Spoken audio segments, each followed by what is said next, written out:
And that's why it's interesting. We could tie this back to something we said earlier. You just named how George Washington paid the troops, and it's so interesting. This is why they're trying to control the money. It's kind of funny.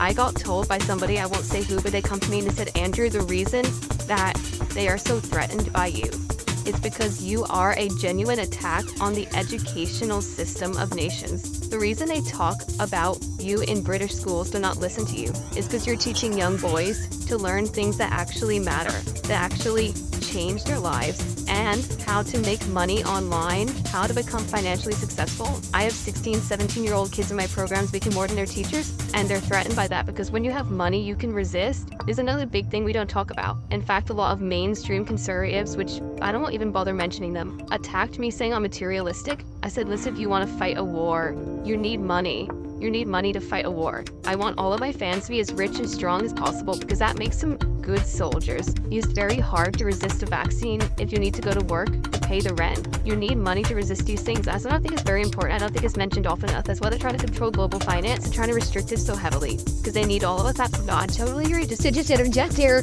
yeah, the Clinton Foundation, not their global foundation, but their National Library, WorldNet Daily sued them like 10 years ago. Took years to get it. They got millions of documents in FOIA.